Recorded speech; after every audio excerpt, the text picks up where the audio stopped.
The Industrial Revolution in America was a century-long process that moved the production of goods from skilled artisans in home business to machines in factories. When Samuel Slater built America's first textile factory in Rhode Island in 1790, he steered New England on a clear economic path. Then Eli Whitney demonstrated interchangeable parts in 1801, setting off half a century of innovations and inventions in American business and manufacturing. By 1850, the value of industrial output surpassed the value of agriculture, signaling a secondary commercial revolution, and almost all of it was in the North. Although the society and economies of North and South had been different since the earliest colonial days, these differences became more clearly defined in the antebellum era, or the years before the Civil War. The colonial economies had evolved differently, thanks in no small part to geography. The climate of the South was conducive to cash crops, while the fast-moving rivers of the North powered machinery. But even while coal started replacing water as an industrial power source and agricultural inventions transformed Western farms, the South seemed to be regressing in terms of technology. Since the invention of Eli Whitney's cotton gin, the Southern states had become increasingly more dependent on slave labor. And though there was industry in the South, it formed a relatively small percentage of their economic output. By contrast, with the transfer of large-scale farming to the West, the North came to depend on a commercial economy for their livelihood. The output of goods and services in America increased 12-fold between the turn of the century and the start of the Civil War. And two-thirds of these goods, 70% of the workers who made them, hailed from factories in the Northeast. Growing transportation networks created a web across the Northeast and Middle states and connected the North to the West, beginning with the Erie Canal and by mid-century by railroad track. These improvements encouraged even more commerce and population growth, leaving the South increasingly more isolated from the rest of the nation. The power-driven machinery of New England textile factories spread to many other industries, creating a surge in American inventions and innovations.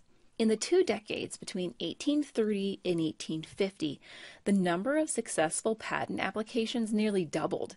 The invention of the sewing machine mid-century meant all that fabric produced in northern factories could now be sewn into clothing in northern factories. Steam engines were adapted for all kinds of machinery, including ships and mills and printing presses. Skilled blacksmiths and small forges gave way to the massive furnaces and rolling mills of Pennsylvania. Even farmers benefited from machinery such as Cyrus McCormick's mechanical reaper and John Deere's steel plow. One of the most important patents of the mid-19th century was the process for vulcanizing rubber. This keeps it strong even when heated, and Charles Goodyear's rubber was eventually applied in more than 500 different uses and allowed for the development of the automobile industry. Unfortunately for Goodyear, he was a man ahead of his time. He died a poor man before his inventions became widely used. Another inventor did see the fruits of his labor during his lifetime. An artist named Samuel Morse needed a supplemental income, and after failing to reach his dying wife's bedside due to a lack of efficient communication, he invented the electric telegraph and Morse code in 1844. His little side job revolutionized communication, allowing for messages to be passed almost instantly over long distances. Within 16 years, telegraph wires crisscrossed the East Coast and reached as far west as the Mississippi River. Factories and industrialization led to more than just economic differences among the regions. It had profound social, political, and demographic effects on the young nation. The government stepped in to protect fledgling American industries by passing a series of protective tariffs throughout the first half of the century. These taxes raised the cost of imported goods, making domestic goods more competitive. Praised by industrial regions of the nation, tariffs were a disaster for Southern cotton growers, since the tariffs not only raised prices, they also lowered Britain's ability to buy American cotton. The economic controversy was a more important political issue than slavery at the time, nearly causing a civil war in the 1830s when South Carolina threatened to secede over the so-called Tariff of Abominations. Industrialization also changed business practices for both owners and workers. All this new technology was very expensive. Initially, factories were often paid for through business partnerships, but in the antebellum era, corporations became more common.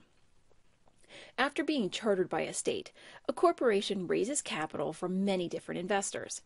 Each of them earns a share of the profits, while only risking the amount of their original investment. In 1821, Francis Lowell opened a textile factory in Massachusetts and transformed the workforce by hiring females. Lowell's factory girls were predominantly young, single girls from nearby farms who were supervised by strict matrons and housed in chaperoned dormitories. It was boring work, nearly 70 hours per week, but factory girls earned 3 times the money they could make as a maid or a cook. As a result, thousands of young women earned their own living and gained a sense of independence not yet common in America. By mid-century, however, a majority of factory girls were lower-paid immigrants. Perhaps the most dramatic and lasting effect of this commercial revolution was in demographics.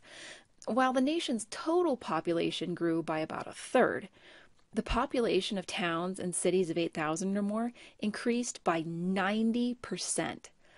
By 1860, about 1 in 7 Americans lived in a city. Such rapid urbanization caused its own set of problems that you can learn about in another lesson. Even though there were even more dramatic changes to come in the years after the Civil War, the economic and technological changes that took place in the antebellum years set the stage for America to become an urban nation and the world's leading industrial producer. Let's review. In the antebellum era, differences in the economies of North and South became sharper as the West took over food production and the South became more dependent on slaves and cash crops, while the Northeast focused its efforts on industrialization.